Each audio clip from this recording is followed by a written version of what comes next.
Eh bien, ça m'a redonné confiance dans la société et dans mes voisins parce que je fais partie des gens qui croient beaucoup un peu toute cette séparation des sociétés, les séparations, les barrières qu'on met entre les gens.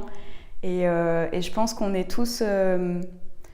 on se dit tous que non, en fait, on n'est pas comme ça. Et en fait, on réalise que si, les barrières dans nos têtes, on les a.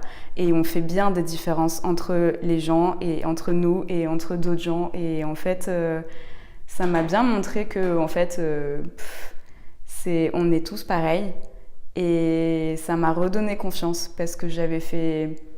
Je sais pas, j'avais manifesté par exemple pour la loi travail ou contre l'état d'urgence et je me disais mince, mais ils sont où en fait les gens? J'étais désespérée de cette société qui se laissait enterrer ses droits et qui se réveillait pas et je me suis dit ok, c'est foutu quoi, la France elle est foutue, les gens ils sont... Et en fait j'ai vu que non, c'était pas du tout foutu, que les gens sont là et qu'en fait ils sont là, ils se réveillent et ouais, c'est lancé. J'en discute. En fait, ce que ça a changé beaucoup, c'est les gens autour de moi. Parce que je vois, par exemple, j'ai toujours beaucoup discuté politique avec ma mère sur le fonctionnement. Moi, ça fait un moment que, pour moi, le système, il tourne pas rond, qu'il y a quelque chose qui va pas et qu'il faut changer les choses vraiment parce qu'on a une crise de démocratie, on a une crise de justice sociale et moi, j'en suis convaincue depuis très longtemps. Et, euh, et je vois, par exemple, donc je prends l'exemple de ma mère qui...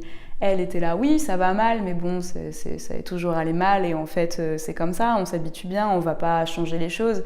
Et là, maintenant, elle me dit, bah oui, t'as raison en fait, alors que ma mère est extrêmement frileuse vis-à-vis de tout ce qui est manifestation, révolution, etc.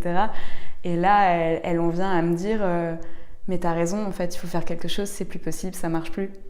Donc, en fait, moi, ça me renforce dans mes convictions et dans le fait que oui, il faut agir.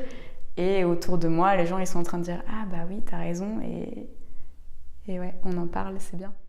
La pudeur est tombée, en fait. On dit tous... Enfin, on cache notre misère, on cache les moments où on galère, on fait toujours penser que ça va bien, que non, on n'a pas de soucis, enfin, qu'on se débrouille, qu'on n'a pas trop d'argent mais qu'on n'est pas à plaindre. Puis là, en fait, quand on se met à raconter, quand on se met à écouter les autres qui racontent un peu, et puis en fait, plus petit à petit, les langues se délient, les gens racontent, et puis du coup, on se met à raconter notre situation aussi, et puis des fois, on dit tous, en fait, quelle que soit la personne qui vous raconte sa situation, quelle que soit sa situation, qu'elle soit extrêmement précaire ou pas, n'importe qui dira « je suis pas à plaindre, il y a pire que moi ». C'est impressionnant. Alors que moi, il y a des gens qui m'ont dit ça, j'étais là, mais en fait, si, t'es carrément à plaindre, enfin, en fait, c'est horrible ta situation. Et moi, j'ai toujours été à me dire, mais non, je suis pas à plaindre, il y a pire que moi. Oui, je suis pas à plaindre, il y a pire que moi. Mais en racontant ma situation, j'ai aussi réalisé que je m'en sors. Enfin, je m'en sors bien parce que je le vis bien, en fait. Je me suis habituée, mais j'ai pas une situation phénoménale non plus. Enfin, je subis aussi le système, quoi. Et on a l'impression que on se dit, oui, mais on fait avec. Oui, mais on subit quand même, qu'on fasse avec ou pas.